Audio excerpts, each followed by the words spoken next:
Welcome, everybody, to the American Space Museum. I'm Mark Marquette, and we're so glad you're with us to stay curious. Beside me is Bob Giffin, a tremendous friend of our museum for a long time, but so appropriate we have Bob here on the eve of the 52nd anniversary of the Apollo 11's launch, because this gentleman hung off the side of this beast and did an installation job that like no other person's ever done. Bob, welcome to Stay Curious. Thank you. We're so glad to have you here. You're one of my favorite people here. You know that. One of the first guys I met here 4 years ago, and you're looking great. All right. You know, everybody when they hit your age, watch it. Has a little hiccup now and then. And we're so Yeah. glad that you're looking better, and your Thank daughters you. have taken care of you and Yep. all. And he's really a great guy, and he's got an interesting story. He's going to tell us about the insulations used on the Saturn V rocket. This is like a salesman's sample of different types of insulation he's going to tell us about. He hung off the side of this great rocket on Saturn VI, not the unmanned one, 4 or 6. You were trying to remember back. But what we're going to, he's won the Snoopy Award, did something real cool with IBM we were talking about, and we're going to get to that. But first, we're going to tell us a little bit about yourself. Where'd you grow up, and how'd you get in this rocket business, Bob? Well, it was kind of a streak of luck as much as anything. Where'd you grow up? Where were you born? I was born in Michigan, but I was raised in Miami. Okay. Oh, And that's weird. yeah. Well, my stepfather had a stroke, Mm-hmm. and we went down to Miami in the 40s. And I graduated by 56, went into the service, went through 4 years of Air Force on B-47 crew chief, and got out because that was not my thing. Went back to Miami and wound up getting on the fire department down there and was there for about a year. And then when I got to the end of that, I said, I'm out of here. I'm going to California and see if I can get a job in the space business. So I moved out there. My brother was already out there. And I went to work for North American Aviation. Lucked out with a job. Wasn't the best job in the world. The title was mechanic's helper. Okay. All right. But so everybody starts, Bob. Mechanic's helper. everybody's got to start Yep, there. uh-huh. And I went from there eventually to senior staff engineer. But Right. it was a long trip getting there.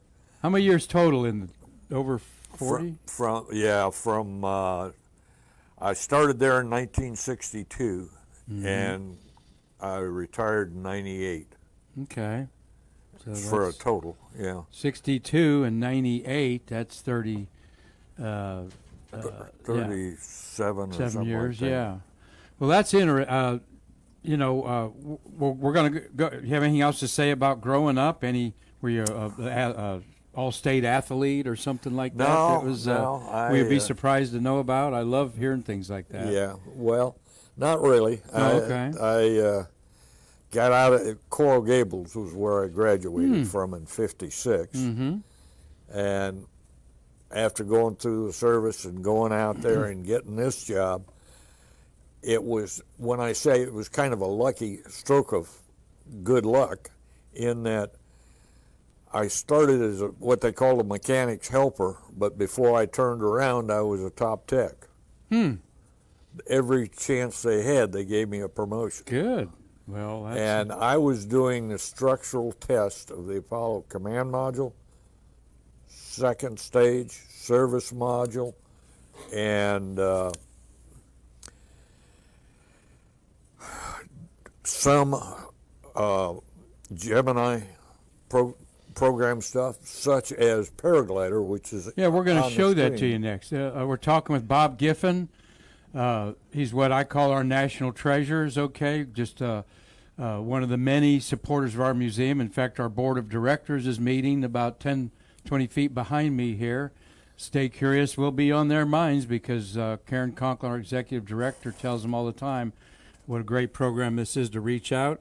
And Bob, we got a $5,000 grant from the Marie Louise G. West Endowment to continue these video biographies and so forth, which, as you know, I don't get too technical with everything in there. We just kind of, we'll save that for your NASA oral history. Should they ever do one on you? No. Okay. We should maybe do more in-depth thing, but those get way down the rabbit hole. But I'm going to walk over here, and our cameraman, Marty Winkel, and good friend, and Marty, when Marty was crawling around the lunar module ascent stage doing his thing as an electrical engineer, when you were doing your thing with North American in there. So, folks, we've got two real national treasures here.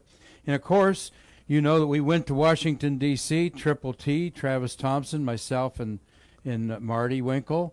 And one of the sites we saw, I talked to Bob beforehand, and he said, I had something to do with that paraglider wing that you see above a Gemini lander. They were going to, and I'll let Bob talk about it. I took these photos last Friday at the Udvar Hazy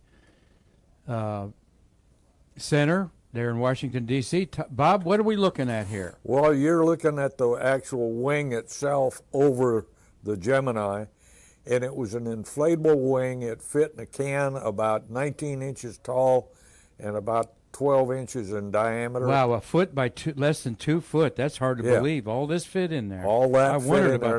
And that's about 60 feet long with a sail and all of the tubing and all that. I did the testing of those tubing to make sure that the... I'm going to point that out here. The tubing you're talking about there is like a rubber tube, huh? Yeah, it's a rubber tube. And we tested them pressure-wise, and then the three main ones, and then the cross pieces. Uh-huh. It was inflated on the nose, and they held the nose and the three ends together and then blew it up, and it was suspended from the Gemini on a reel. Oh, and they really? were able to tilt and control the glide ratio and all those kind of things from in the capsule. There you see. Is that right? By those cables sort of thing? There were basically three control cables. Uh-huh. And what's the material made out of, Bob? This is 1962 or 3, right, Bob? Right, correct. Yeah. I think we wound up with it in 64 by the time I boxed it up and sent it. It was actually tested a few times, correct? Oh, yes. They were testing it on the desert, and then they would call and say, oh, we had a problem. They always ran their tests, it seemed like, on Friday. And can you come in and work the weekend because we need the answer by Monday. Wow. I didn't get up there and take a picture of it from the catwalk, but it says NAA National or Aviation. North American Aviation and NASA on the side there. Yeah. North American Aviation was the outfit that built the B-25 for World War II. There's, of course, Discovery. I got a couple extra pictures in here. This was a contraption that was above it, and my father actually put a triangular wing on a go-kart. I meant to show you that picture, and I will one day. Okay. And crashed in it, about killed him. And NASA heard about him doing that in 1963 and wanted to know how that was working out. And my uncle wrote back, not too good. My brother's in a body cast. But that looks like what my dad did, I swear to God. But, Bob, you mentioned when this was, there's a close-up of that. The last time you saw this, you put it in a box. Yeah. And this box ended up at the Smithsonian, and there it is again to show you that. I happened to be walking through the Smithsonian when I saw the boxes. I said, that looks familiar. Yeah. And I talked to one of the guys there, and he says, well, that's paraglider. We just got it in. Paraglider. And now you see them all over the place. Bob's got a little pet peeve about those surfers, Marty, that have the sail and are surfing or going down the beach on a skateboard. His pet peeve is those aren't real. What's your pet peeve about that? Well, it's the fact that they're calling them paragliders, and this structure is the actual original paraglider. Yeah. There's beautiful discovery there.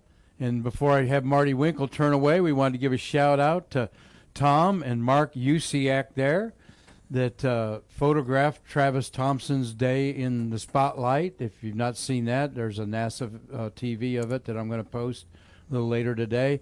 Tom and Mark, you're over there at they're in Tucson, Arizona at Space Fest. So hope you're having a good time, and I certainly appreciate our friendship. And I got the thumb drive in the mail today with you and your buddy Steve's video on there, and we can't wait to look at that and share that. So Tom and Mark Usiak there, we appreciate all you do for our museum. They live in Lancaster, Pennsylvania, and are top fans of Stay Curious. So, and there's beautiful discovery. Of course, our Atlantis is actually flying in space, and well, they have wheels down here, and of course, there's that parasail glider that Bob Giffin had something to do with. So, I'm going to walk over to the desk here. Thank you, Marty, for the camera work there, and we're going to segue into Marty can hopefully get more of Bob in the Saturn V there than me. But as we all know, the Saturn V rocket, though it was going to give out 6 million pounds of thrust, the whole thing weighed 5 million pounds, right? And so every pound weighed everywhere. Marty Winkel has told us about them shaving things down, the metal. They had you had like an acid etching system, didn't you? That would strip down. Grumman guys were given an incentive. How many hundreds of thousands of dollars was that incentive, Marty? That you know what I'm talking about? Yeah, I know, but I forget. But they were how many pounds was it you're supposed to get rid of? You don't remember. Anyway, they were told get rid of 1 ton of weight, and we'll give y'all a big bonus, and it happened. So this is part of that, making things lighter. Yeah. And I'm going to have Bob talk about this. This is something out of your office or whatever. Right. And like we talked on the way over here, you're basically looking at a salesman's sample. This would be the outside of the Saturn V rocket. Am I right? That's the tank wall. The tank wall. And tell us what we're looking at here, Bob. Okay. Handle it, and Marty, if you you can use a pen there to point out, and Marty will zoom in on it. To begin with, the insulation system is because of hydrogen, and hydrogen is 425 degrees below zero in a liquid state. 425 degrees below zero. Below zero. That would give you a brain freeze or stick your tongue to the pole for sure. It will. That it will. And this was the actual insulation of it here. And it's a isocyanate open cell foam that they would fill with helium. Zoom in on some of that, Marty, please. And helium is the only gas that you can not turn the liquid in the presence of hydrogen. It's down well below 425 before it liquefies.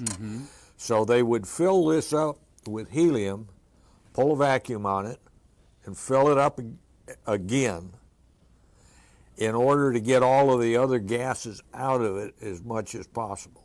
Now, it's 1.6 inches thick. Yeah, 1.6 inches this way, okay. Correct. This is inside the skin you see of a Saturn V rocket.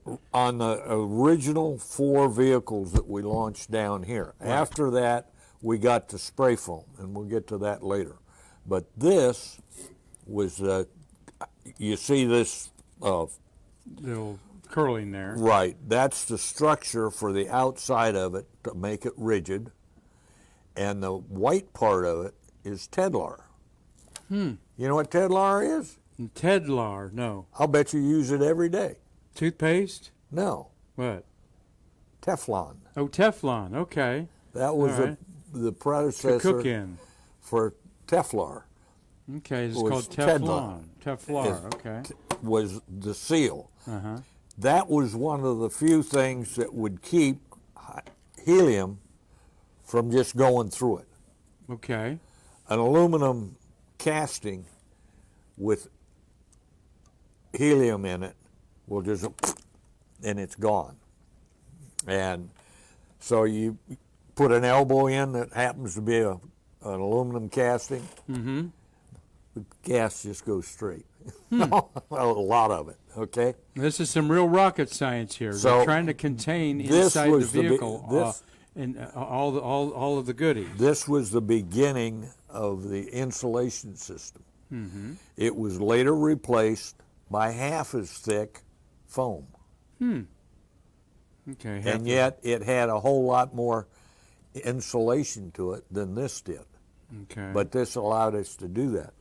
And once they built it and got it down here, they decided that, and I'll go through these starting at this end, this piece right here, let's see. Yeah. You got it. These represent, each section is a different technology, if you This- will, that they were this- experimenting with. What we did was we took a router and Yep. gouged out and then put this piece of balsa wood on the Let's see, there's balsa wood top. right there. Yep, okay. and then we covered it with nylon and Normco, and we took chopped nylon and filled in the quartz, Caps right there. of Right that, there. Right there, okay. and then we had a vent port, and we took those all the way around the vehicle and all the way vertical, so that when we got ready to launch it, because we found out when they got to thinking about it, they only had a small 3/8 inch vent line to it. Mm-hmm. How long it would take, it would literally blow the insulation off on the way up because of the drop in pressure. Gotcha. As the vehicle went higher, the drop in pressure created Correct. its own problems. Right. So they did that, and then put on this, they put a round vent. It was about this big around, had what we called a beer tab on it. Okay. It acted just like a beer tab, Right. only it was round, and they had an ear on it. They'd tie it to a cable and tie the cable to the swing arm. Mm-hmm. And in a little bit, you'll see one of these being repaired. And if you kicked that thing off, you had to put it back on. Okay. And that, by accident, happened on the pad one day. Well, let's show that since we're talking about that. That happened on the pad one day. And we're going to, Marty will have to show me the right orientation here. You can Let's see see. that picture. Okay. Yeah. Here, you can point with your pointer there. As I'm Okay. getting it, Marty's going to have to get, All how am I right. doing, Marty, in reflection? Okay, good, okay. Okay, right Show us here. where you are. This is a 200-foot level swing arm, and that was the one they used to pull off the cap off of where I'm working right there. Which is this Which insulation. is here. that insulation that's painted, Uh-huh. and you couldn't see it, but I'm working on top of it to put that tab back on. Mm-hmm. Now, had we not been able to do that, we had no way to reach it with any other platform. Wow. And they said, we're going to have to take the vehicle back to the VAB. Yeah, there was only one other option. That was the only other option, take it back to the VAB where we Now could you're get how scaffolding. high feet above the ground here? 200 feet? 200 feet. So did y'all draw straws for that, or was there a big bonus and all the hands went up? No, there wasn't anything. There was a go do it. Oh, it was a go do it. And I was the only one that would do it. Yeah, that's kind of a facetious question because that's the way it was in the Apollo era. Go do it. You know. Yeah. And we did it. We did it because we were going to the moon. So And this that would was have the been. attitude. Do you remember the date? I think we have the date over here. It's The actual date of this. Bob actually got a world record. June 25th, 1966. All right. I'm going to read this. World record holder, insulation repair at altitude. Be it known by these present that Bob Giffin, on June 25th, 1966, established a world record for insulation repair at an altitude by repairing the Saturn II-F liquid hydrogen tank installation at an altitude of 257 feet. And that's the director of operations there.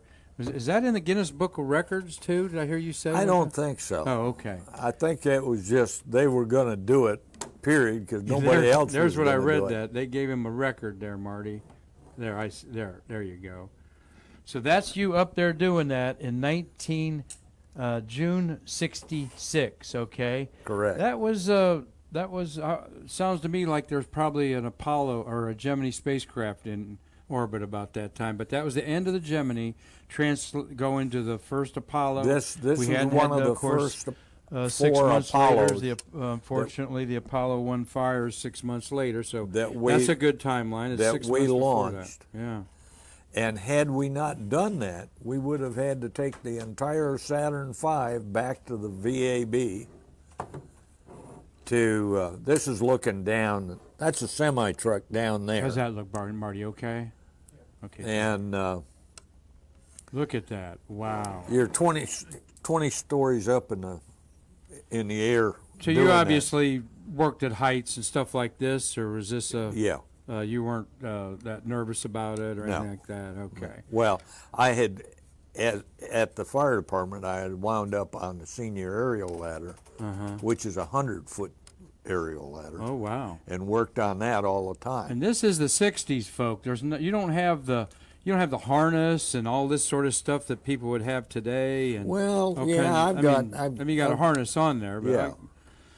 Marty, I'd like you to pan out and Bob point to the Saturn V over there from where you're Okay. seated, about right where you were at. Right about the height of my pointer there, just below that, United States we're seeing on our side. right so it's about right. the level of the U, if you can see the United States over there.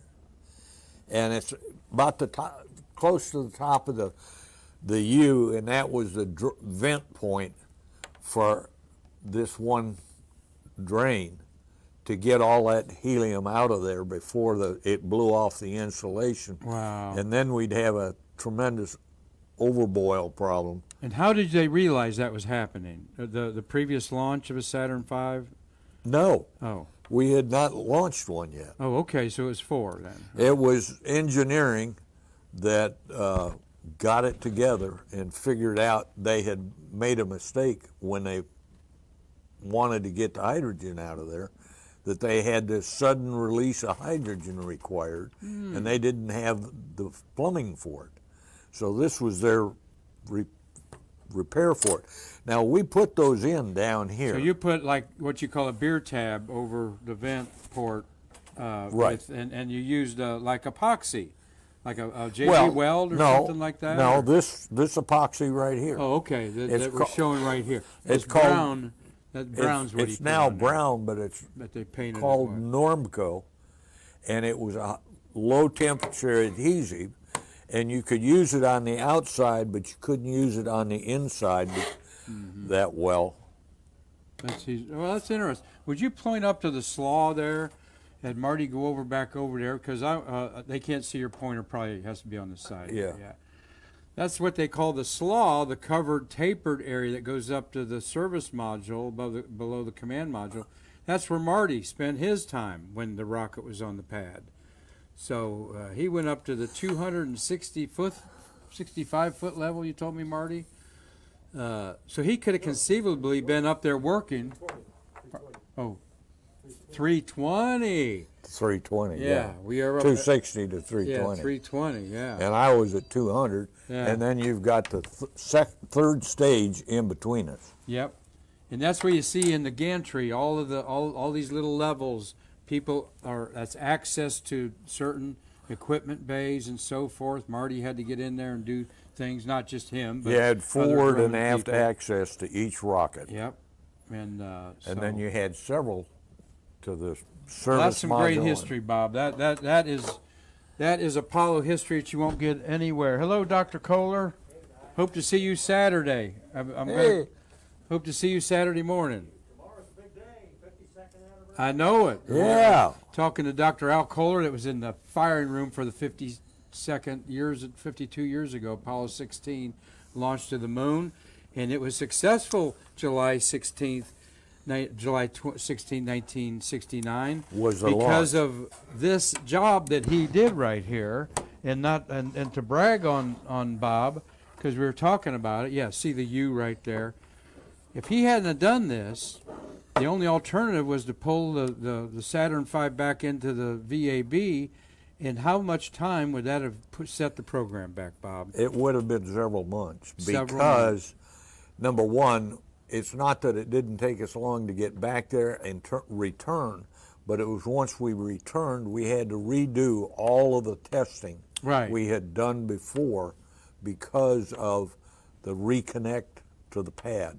You have to validate every one of those electrical connections before you can launch. And that would go down the line with the Grumman people on their That's their correct. side. They'd have Everybody. to redo the North American people North in the American command on module. the command module, Everybody would have to reset. McDonnell and- Douglas on the third stage, and Boeing on the first stage, and all of that would have had to be been retested.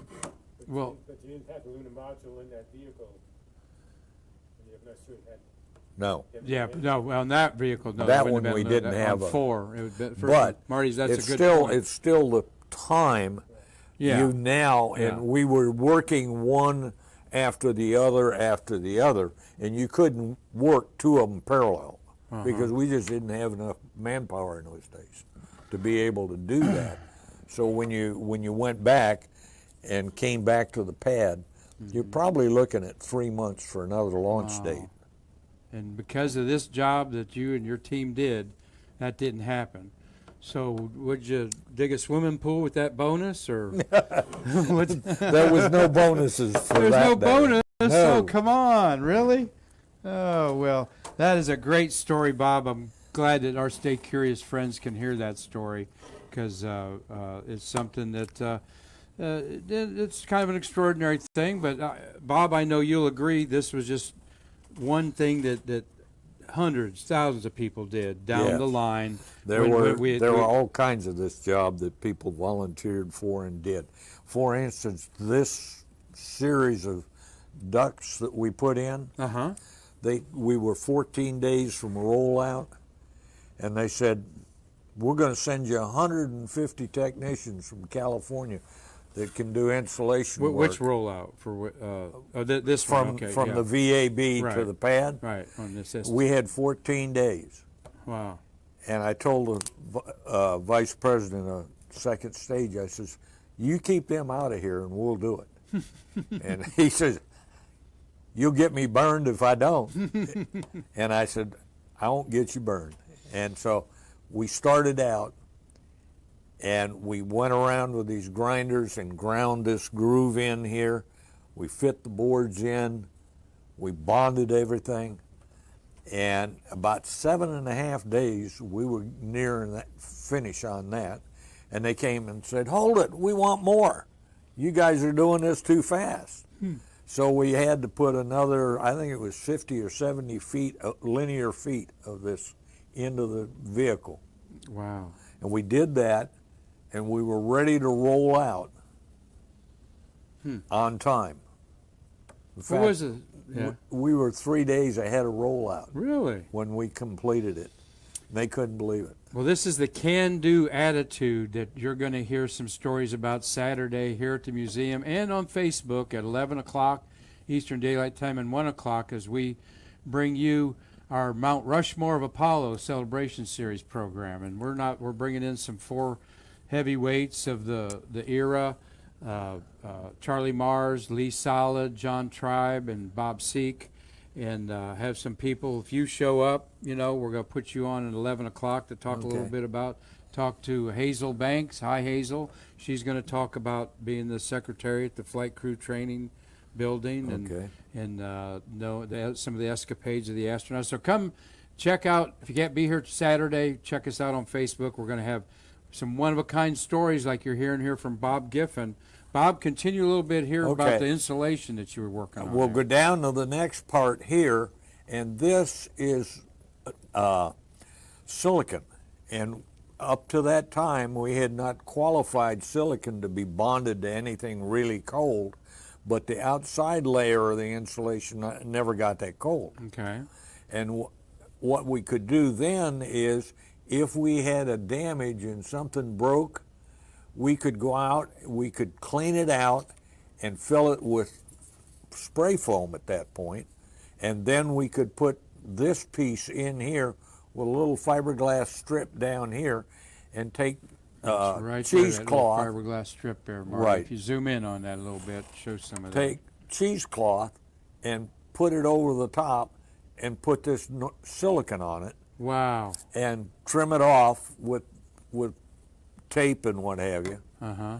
And that gave us a seal for this helium portion of the gas, so we didn't lose our helium. Because helium's trying to escape the vehicle. Yes, and it is. And people don't understand it, but it slips through molecules and through Oh, stuff like that yeah. you wouldn't see. And this is Yeah. what this is all about, is to contain the fuels inside the tank so that they're not venting out, sort of thing, like well, no, outgassing. the tank is sealed by this aluminum, Gotcha.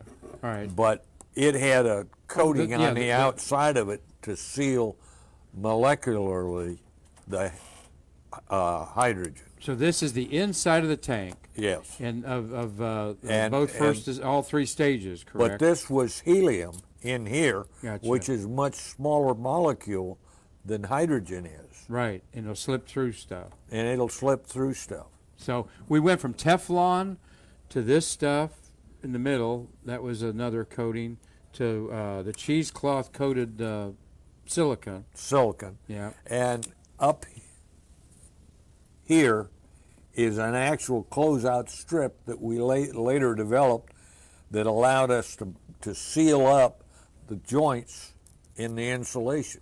Uh-huh. All right. So we had those strips at every joint where the insulation came together to keep the helium inside. It's, we've never seen one up close. It looks And- different from 5 feet away, I'm sure. Yeah. And then the engines, each one of the engines had a manifold like this, Okay. which we purged with helium, trying to find any hydrogen leaks. And this little manifold went around all of the feed lines where they joined, and the feed lines are all, Show that up close, Marty. You can see that line there, feed line. Yep, and he's there. Go ahead, Bob. and over here on this, you'll see the hydrogen lines come around the outside of the oxygen tank and come back in.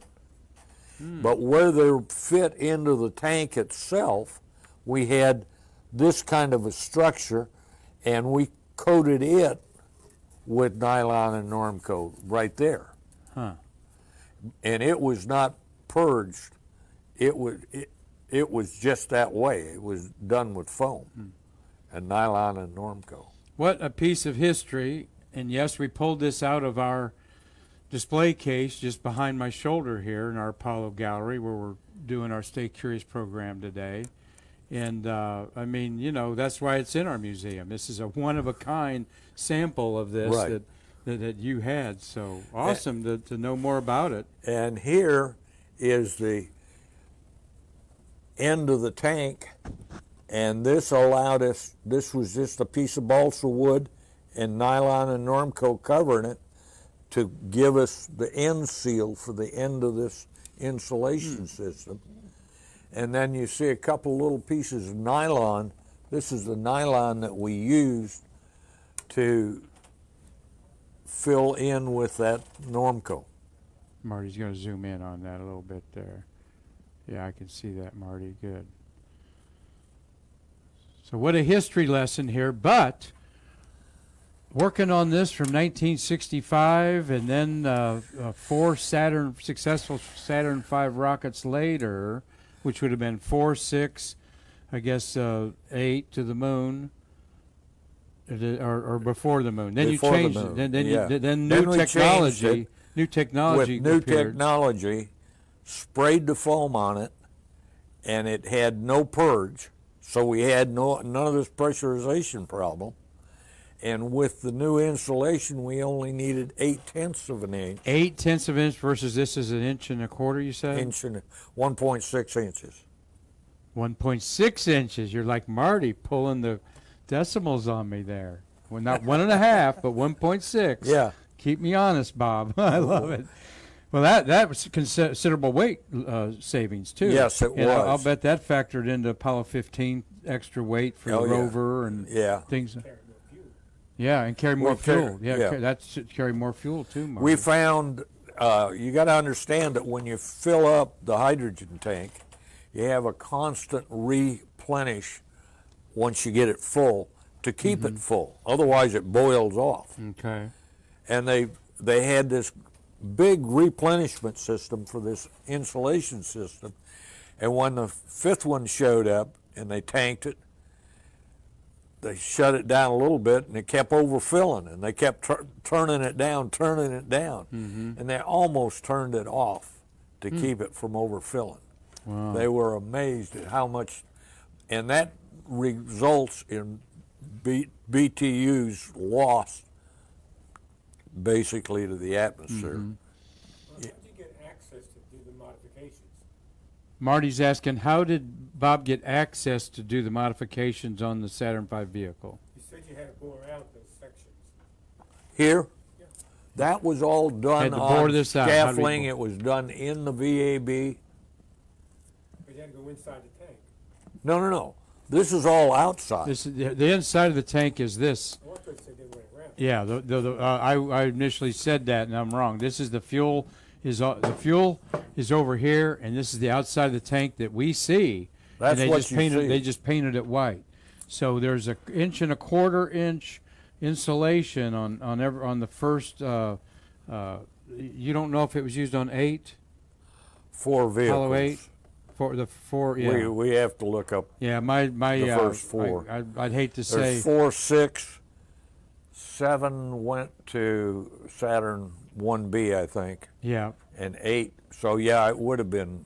So Apollo this 8. Apollo 8 would have flown like this, then Apollo 9 in Earth orbit would have used the new New layer insulation. in there. But that's kind of a wow. You really trusted the new technology going there to Well, there abandon was a all lot of tests run in California before we were allowed, and they did that in California to put the insulation on, and they actually had the tank on a turntable, and they had spray guns like this oscillating, Wow. and they would work their way up the tank, and then when they got done, they took a chainsaw, turned it up like this, and they had hard spots on the tank that they could tell when they hit them, so that they didn't go too shallow. But that's how they controlled the depth of it. Wow, with a chainsaw. And they rotated that thing on the vehicle. Then they purdied it up in the paint shop type of thing and put the Yeah. flag on it and the words and Yeah. all. Up close, it must have looked less polished than we really think about it. Am I right? On these, you always had this honeycomb that you could see. Okay. But on This was at the end. the later ones, Really? So that honeycomb pattern, if you zoom in there, Marty, every Saturn V you're thinking about, except for 8, had this little diamond No. honeycomb. up to 8. Up to 8, yeah. 8, and up to 8 had this. Up to 8, yeah. So that's interesting because one of the shocking things to see a shuttle orbiter up close is it's not a metal fuselage like an airplane. It's covered Right. with these reentry blankets and so forth that we've talked about a lot. And speaking of the shuttle, you were talking about replenishing the hydrogen and oxygen in the tanks. That's what Right. the beanie cap was all about on top of the shuttle. Right. That they call it. At the very tip was doing that. Well, the beanie the- cap was to keep ice from building up. Okay. In there. As it Because was the vent refueling. lines came up Yeah, there 'cause the and vent. vented. And they But put, that's where the vent lines were, Yeah. is what I meant. So, and the beanie cap had the specific task of not having ice form up there. Bob, anything else you want to say about this little Saturn V piece of history there? Once again, I am inside the tank with all the fuel. Bob's on the outside. This is the insulation that is between you looking at the different coatings? Understand, if this was a piece of tank, it would have a honeycomb pattern carved in it when they made it. Okay. They had a pattern, and none of it was welded. It was all cut originally in the metal that they made the tank out of. That was all done with what we now call CNC routers. Well, this is an amazing piece of history. Probably should have had gloves on, but I washed our hands real good beforehand. But thank you, Nick Enix, our collection manager, for letting us show this on Stay Curious. I don't ask Nick too often to get things out of the cases because we know things can get damaged easily, but this is a pretty hardy thing. And thank you for the explanation, Bob. Bob Giffin telling us about this installation and of the Saturn V rocket, and you're hearing it here on Stay Curious. Want to segue into one other kind of neat award, and those Bob had the coolest RV you'd ever want to see, with airbrushed, beautiful depict scenes of his career with Apollo and Shuttle, and they didn't transfer over from here, your Mac to my PC stick. The format. I thought I saw them up there. They didn't come up. I'll try them again. Okay. It had the names on there, but I'll try them again. In fact, I'll go over there and do this. But I'll let you hold that while I try that again. And Marty Winkel's going to zoom in. That is astronaut David Wolf, who spent time on the Mir space station, giving you what, Bob? Well, this was what they refer to as a Snoopy, which is about as good of award as you can get. I think 1 in 100 people get one. And Less than 1%. pardon? No more than 1%. Yeah, something like that. Because I tried to get one for the rest of the guys on a program called SCAN, Shuttle Connector Analysis Network. Pardon? I know all about SCAN. Okay. And the 4 of us went off and designed and built this system to validate the electrical system of the shuttle for launch. And we went into this, we were using 77 man-years per year to validate 8 launches from engineering side of the house. And partway into it, what happened was we had Challenger happen. And we felt that they were going to go ahead and just cancel the whole project, and we'd be out the door. And Charlie Floyd said, no, you guys are staying. And so halfway through to return to flight, he came back and he says, I sure hope your estimates are right. And I said, how's that? He says, well, you said you were going to cut the engineering required in half. And I said, well, yeah, I think we'll make it. And it turns out that I then wanted to do another project called Scan Aero, was automated electrical retest operation to cut our manpower more, but it required changing the software in the firing room. And when I was getting together to do that project, I went and checked how much because I knew they were going to ask the question, now that we've got Scan, how much are we burning there compared to what you're wanting to do? And I had to tell them that, well, I hate to say it, but we're only using 4 man-years per year for our missions now. That was the last time we talked about it. And so we had gone from 77 for 8 missions to 4 per year. Wow. 4 man-years. And it was a whole lot easier because the engineers no longer had to leave their work area to sign something off on Scan. We used to have pin parties where they would have to come in on Saturday, go over to the VAB, and sit down and manually go through the books to find out what they had and hadn't done. And then the next week they'd have to go do that testing and sign it off so we could roll out of the OPF, because there were certain things had to be done before you roll out of the OPF, and then certain things that had to be done before you go out of the VAB, and then certain things at the pad at certain points. And so we were off writing that with this, and that's what they wound up giving me this for.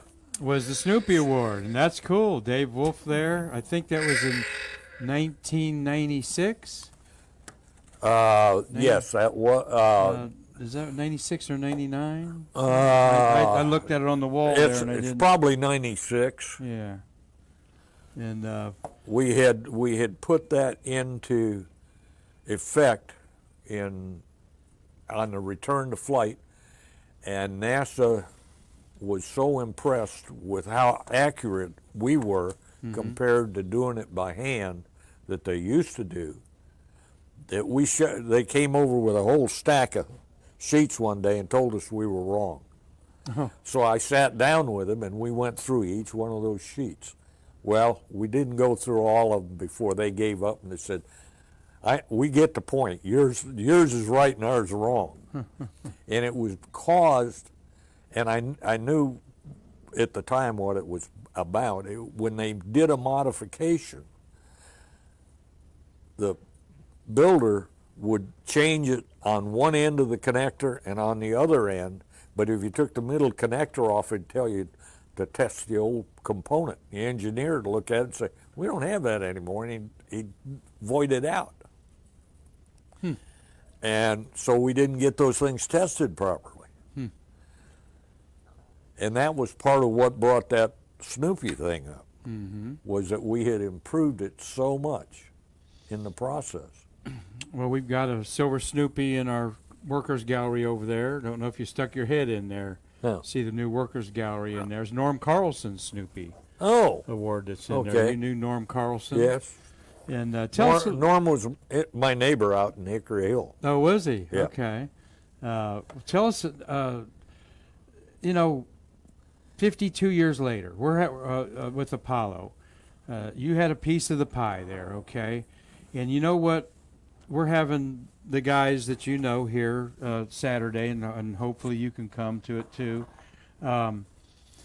What we want them to talk about is, what do you want your grandkids to remember about the Apollo moon landings? That's what Jim Tully's on my case about putting in the results. Right. It's putting in the Hall of Fame Right. that we're doing, that we need to promote more, Marty. That Hall of Fame for space workers. I need to talk to is a website. Marty about it and see how he did some of the things he did, because my understanding is he did a very good job. Marty, I'll have to read Marty's. I forgot to do that and read his. But Yes. there is Space Workers site. It's on our website. If you're a space worker, they want your photos, your biography, your stories. It's a cyberspace, your story in there. But speak to the Artemis generation. Just like you were in your 20s and 30s on this. Okay, you probably bailed out. Apollo 17 you're probably in your early 30s. Yeah. Yeah. So then you had a whole other 35-year career, Out within out there. But it's sort of like everybody loves what they did in their 20s and 30s, because after that it's just sort of just in the treadmill, man, doing things in there. But what do you tell these Artemis generation? I never did get on the treadmill. All right, good. It really was. And I often thought,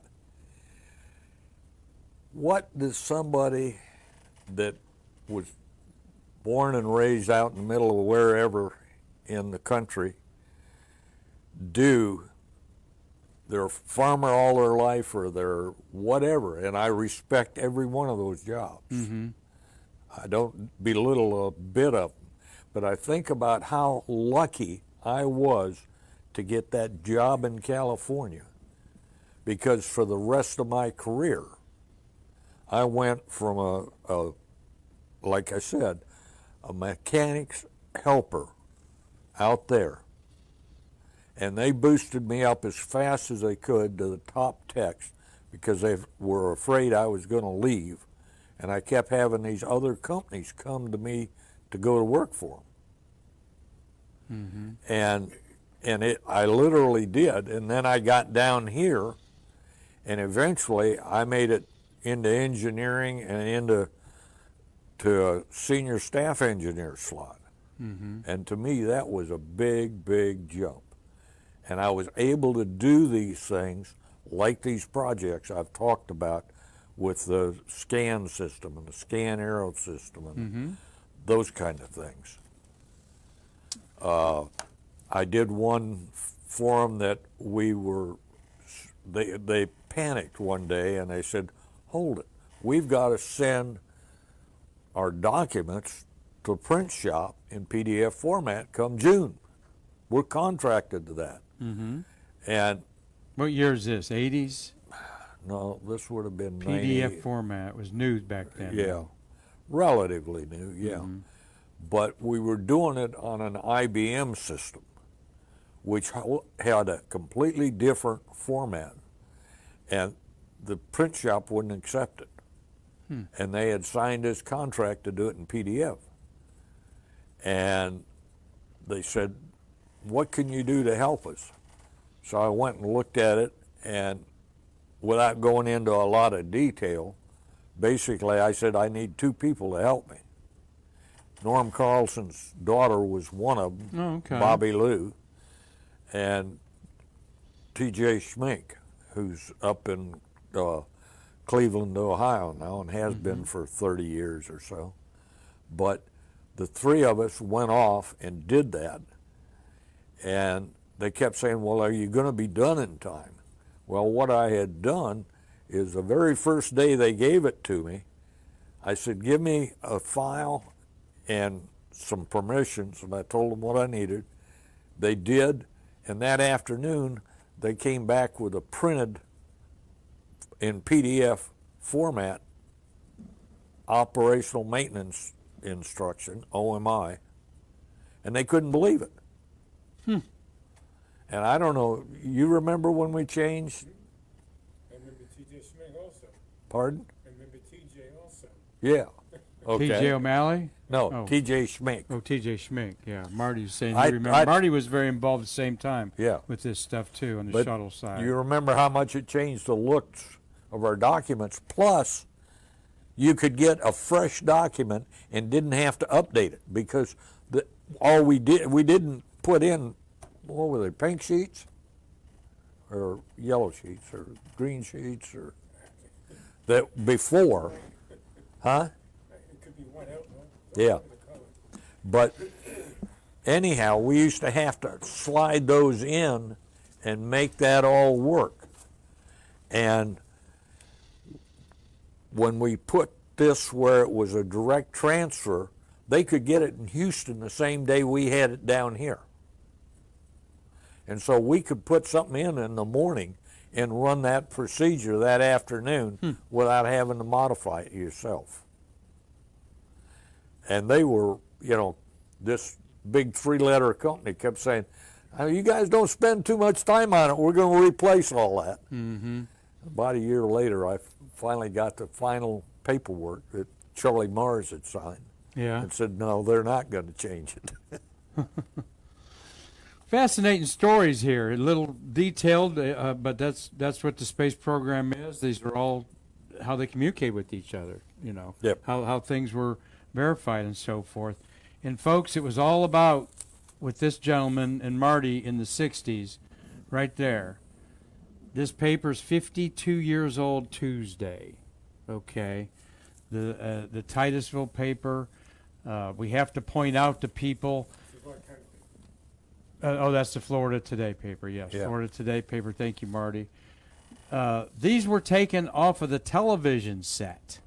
We had to wait 3 days for these guys to get back, and then a couple lab technicians in Johnson City hold their breath and pray as hard as they could that they were souping that film right. Yeah. Okay, Well, because here's the only film today we're going, yeah, go ahead if you had. when we launched on the 16th, which was 3 days before we got to the moon, and then on the 20th they walked on the moon.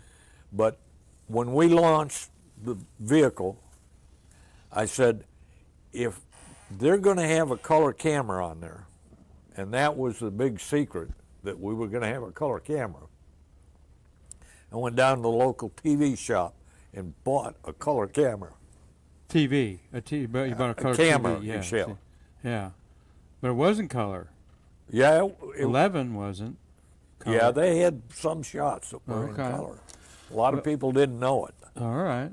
Well, this is, what we're celebrating. And we're going back to the moon, hopefully, in 3 or 4 years. You keep up with it and all. What do you got to say to the Artemis generation, your grandkids and so forth, that age? What do you say to them about what Grandpa did? Well, we did it the first time, probably as hard as you could have done it. But we did get there, and we learned a lot, and you've got a lot of big shoulders to stand on to get us there again. That's for sure. And I think it'll Well work put, out. Bob. And I'm personally paying a lot of attention to this Starship that SpaceX is building. Mm-hmm. And if that thing works, it's something else. Now you got to remember that we threw all 3 stages of that in the ocean. Right. Yeah. Today, he brings that first stage back, lands it, and uses it 10 times. Yeah. Saves money. And, Saves a bunch of money. NASA was headed that way with the DX-10. What was the Single stage to orbit? no? What was that? I'm thinking of, Marty. The triangular looking. Yeah. Lockheed. DX-10 Clipper ship, the Delta Clipper, and that was ahead of its time. But we never went back to that technology. NASA did, private companies did, but yeah, dollars. Marty's going, it's all about the dollars. It sure Yeah. is. Which all of you guys that I've talked to said we would have never have done this had it not been a war mentality to spend Yes. money, that we were in competition with the Russians. We couldn't let the Russians It beat was- us. That was an underlying That was thing the whole thing. time, right? That was the whole thing. That was the reason we were so intent on putting a man on the moon. Mm-hmm. We wanted to be first. What was the space race to beat the Russians? Yeah. It was also in honor of John Kennedy. If Kennedy survived, he probably would not have landed at the end of the decade. Marty's comments is that he, as a Grumman worker, knows that had President Kennedy not been assassinated, that was a big impetus for everybody, because he sent the gauntlet down at that speech at Rice, and with 15 minutes of suborbital flight, that we were going to go to the moon, and not only, Bob, speak to this. We went to the moon, but we definitely discovered the Earth on that trip. That we did when they took that first picture of Earth in that orbit around the moon. And that here's the Earth rise. Mm-hmm. And all of a sudden, everybody realizes that's us. That's all there is. And we've got to save this world. I was at your house and picking you up, and Marty, I picked up a little strip he had laying there. He handed it to me, and I'm going to put this on our Facebook tomorrow or later. A year after the Apollo landings, Neil Armstrong was disappointed that it hadn't been an impetus for all mankind to kind of coalesce around that. He really was kind of upset about that in quotes, that, we achieved it, but the shine of it is already gone. People that left quickly, and where he thought it would pull humanity together to be more humane to each other and stop these silly wars, and not only physical violent wars, but trade wars and political wars. And it didn't work that way. And you don't think of Neil Armstrong being that deep of a thinker, but he is and was. Yeah. And but do you think we're going back here in the next 4 or 5 years? And I think if things keep progressing the way they are progressing right now with SpaceX. Yeah, with that Starship. yeah. It's going to be the lander. That'll be the lander, and they'll have a lot more space, a lot more capacity to do that with. And eventually, they'll be able to carry 100 people on that thing. And it looks just like the science fiction movies that we grew up with, Yeah. doesn't it? It's kind of crazy. But Bob Giffin, you're such a pleasure to have here. Is there something I didn't ask you that you wanted to share with our Stay Curious people?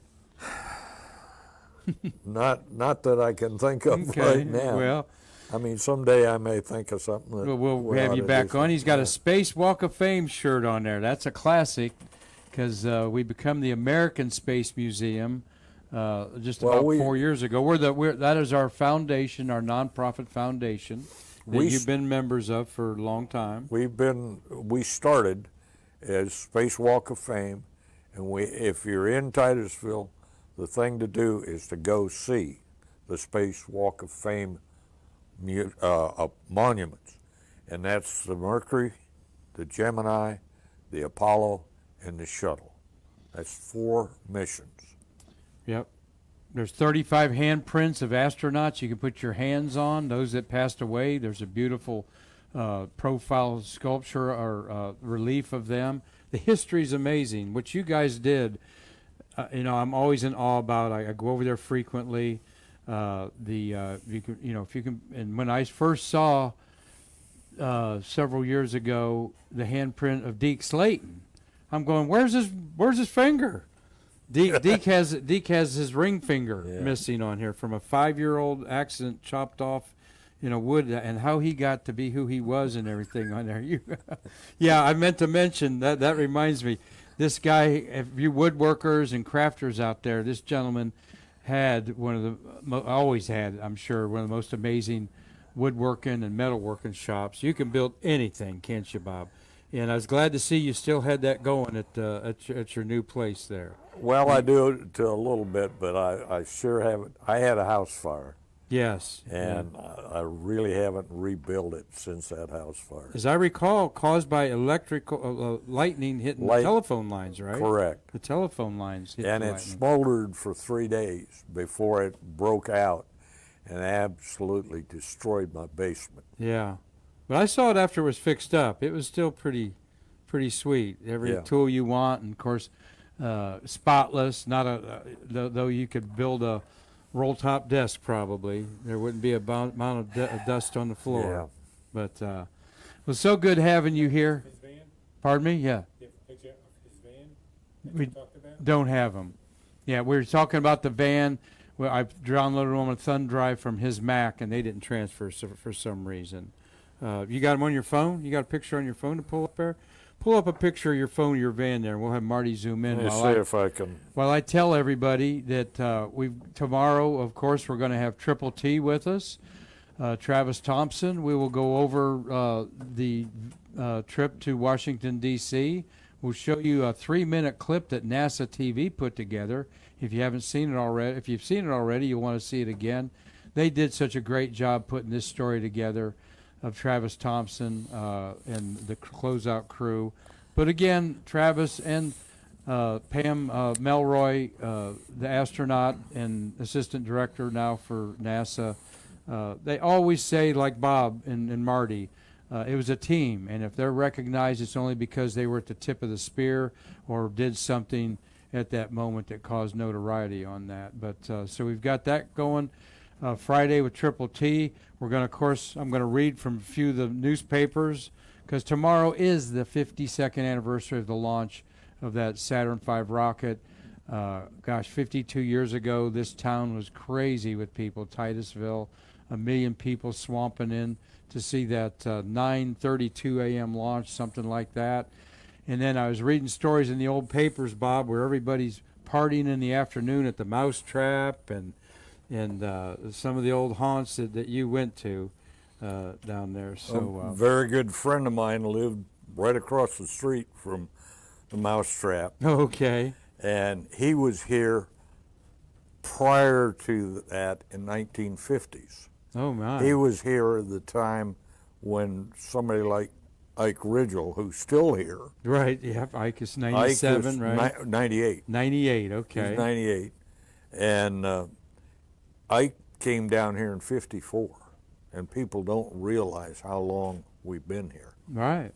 Ike Ridgel has wrote a book called Ike that we can fix you up with. He was at the launch of Explorer, all through everything else. Like I was telling you, I've seen pictures of these guys young, and I can pick Ike out in the crowd, and I can pick you out there. Did you find one there? Great. Good.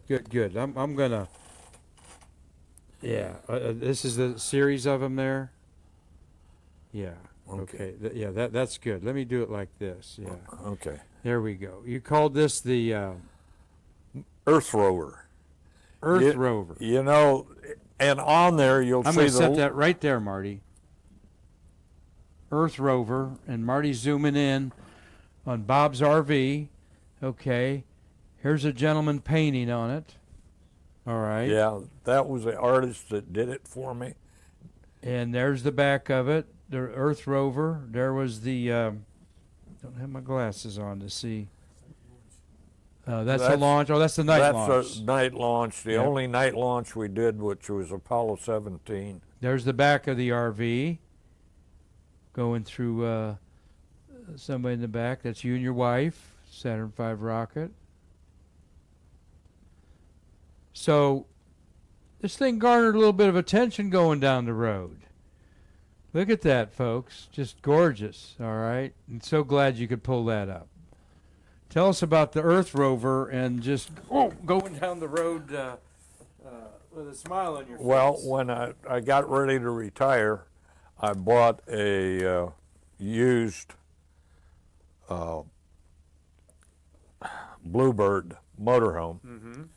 And it was, I've got some pictures of it. It was just a plain white motorhome. And I got this guy out at TGO that was known as one of the best in the world at airbrush of murals. Mm-hmm. And he came over to my house and spent a week painting those murals. Wow. So what happened to your van? Pardon? You still have it? No, I actually sold it, and the outfit that bought it took it back to California and couldn't sell it out there. So they painted it white. Oh, we don't want to hear the end of that story. I didn't want to tell you that. So you're going down the road, people honking horns at you? Or Yeah, pulling or they over? would pull up beside me so they could get a view of this one on the side, which was a Saturn V, Uh-huh. or pull in behind me to get a view of the back end of it, or try and they'd pull up in front of me and slow down, so I'd have to go around them, and then they could get a picture of the other side of it. And it was a hazard driving with it. By the way, folks, he had a glass cockpit in this, Yes. correct? You retrofitted it with a glass cockpit. Imagine that. But that's awesome. Well, let's end our little Stay Curious. Well, actually, I had the glass cockpit one in the next one, which was a 2000 model Okay. that I had for 20 years. Zoom in on that, Marty. Bob Giffin, what were you, about 28, 29 years old then? 30, early 30s. Young lion hanging off the side of the Saturn V rocket. Charlie Mars, see you, sir, Saturday. And Marty, thank you for all you've done today. We've had a great time with Bob Giffin here. Hope to see you again on Stay Curious, because he's got more stories to tell like they all do. Thank you all for being with us on Stay Curious. Marty, thank you for the good camera work. We're here in our Apollo gallery, a little bit out of our studio, kind of. And we're just so appreciative with everybody supporting us. Over 900 views of Marty's handheld Washington, D.C. last Friday video All right. of Travis there. We've had over 900 views of that. We love that. Tell your friends about Bob Giffin here so he gets a lot of views, because it's worth those stories there. And until then, thank you, Bob. You're Thank welcome. you, Marty. On behalf of our American Space Museum, I'm Mark Marquette, and we'll see you tomorrow with Triple T to bridge the space between us. Sometime you'll get gutsy and bring me back. That's right.